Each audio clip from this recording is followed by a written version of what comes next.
Good morning, happy Tuesday everyone. What really makes us happy and healthy and live a long life? I ask this question is because whether we like it or not, this is what we are looking for. Everybody wants to be happy and healthy and live a long life, right? And when we talk about happiness, we think about reaching that American dream, or to get rich, or some say they want to be famous, to work harder to achieve more, or to be ahead of others. And when we talk about health, we think about healthy diet, regular exercise, regular checkup with your doctors, sleeping 8 hours a night, taking your vitamins, taking your supplements, right? But before we give answers to this question, let us first look at what the research studies are telling us. Because these are some of our clear evidence that give us a better idea on what really makes us happy and healthy and live a long life.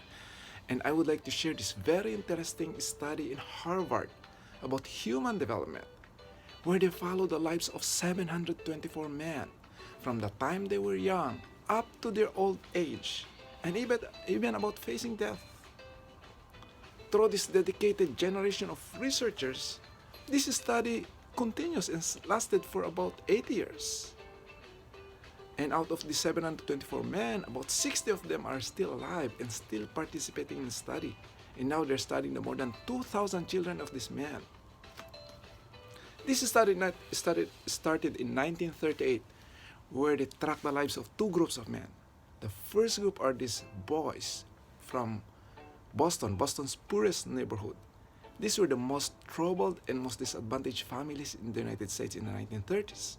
And the second group are these university students from Harvard with the average age of 19. And when they began the study, they were all given medical exam. They went to their homes and talked to their parents. And these young men and boys grows into adulthood. They become factory workers, bricklayers, doctors, lawyers. One become president of the United States, John F. Kennedy. John F. Kennedy, he's part of this study actually. Some become alcoholics.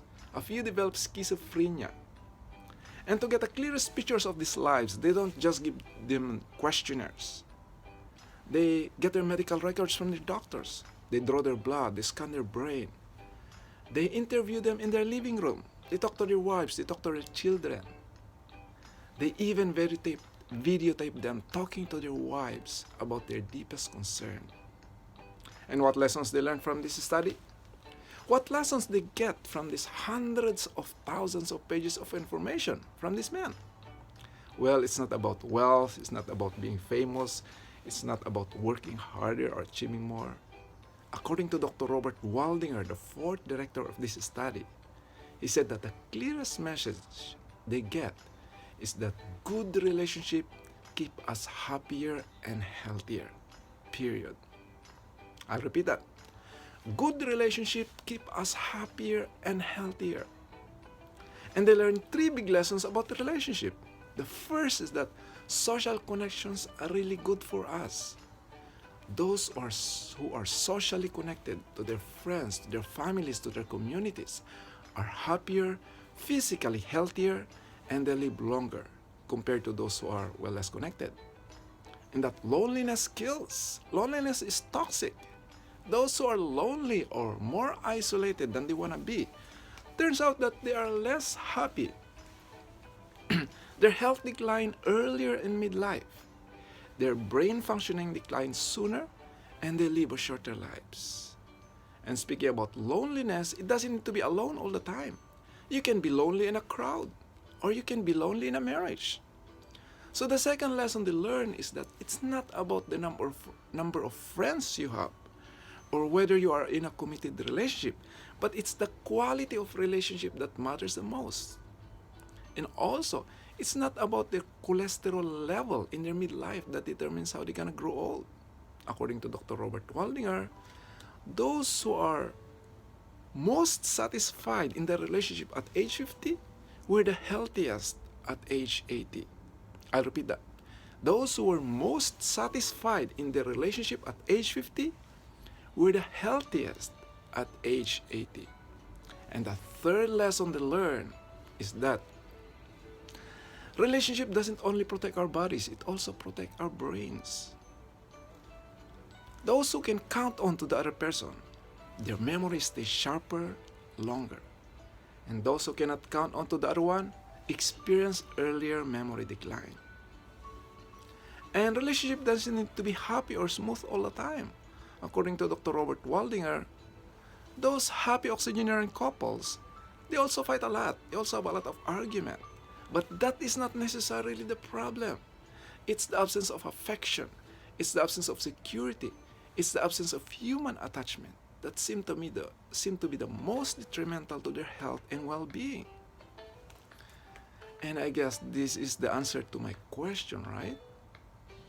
That relationship is really what makes us good relationship. I'm talking about good relationship. It's what really makes us happy and healthy and live a long life. I would like to cut my video in short because what happened is I make long videos, 30 minutes, 17 minutes, 1 hour, and I have a hard time downloading it. So anyway, I'll see you in my next video. I'll make it a series, okay? And if you find this beneficial or helpful, please share it or like it, because there's a lot of people out there who are so busy doing something that they thought make them happy, but they end up suffering after some time.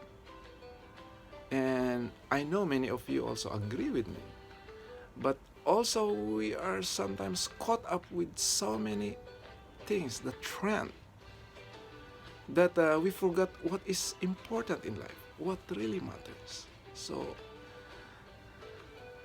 I'm sharing this not because